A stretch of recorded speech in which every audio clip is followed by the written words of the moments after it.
भाजपनं आज महाराष्ट्रातून राज्यसभेसाठी त्यांचे 4 उमेदवार जाहीर केले आणि यातलं लक्षणीय नाव म्हणजे विनोद तावडेंचं नाव.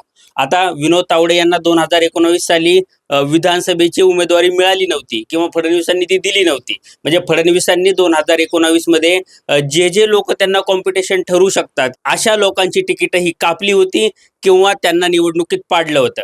आणि असंच एक नाव होतं ते म्हणजे विनोद तावडेंचं. आता विनोद तावडे मराठा समाजातून येतात आणि भाजपचे त्या काळी पहिल्या फळीतले नेते होते. त्यामुळं फडणवीसांनी त्यांचं नाव सुद्धा उमेदवारांच्या यादीमधून कापलं होतं आणि तेव्हा तावडेंना संपवलं जात आहे अशी चर्चा होत होती. पण तावडे राष्ट्रीय राजकारणात गेले. त्यांनी बिहारमध्ये अगदी चमकदार कामगिरी करून दाखवली. बिहारमध्ये भाजपला सत्तेत आणलं आणि तेव्हापासून तावडे हे अमित शहाचे फेवरेट झाले होते. त्यांना आता पुन्हा संसदीय राजकारणात आणण्याचं भाजपने ठरवलंय आणि आता त्यांना राज्यसभेची उमेदवारी दिली गेली. आता ते भाजपचे राज्यसभेचे खासदार होतील आणि या निमित्तानं त्यांचं संसदीय राजकारणात पुनरागमन होईल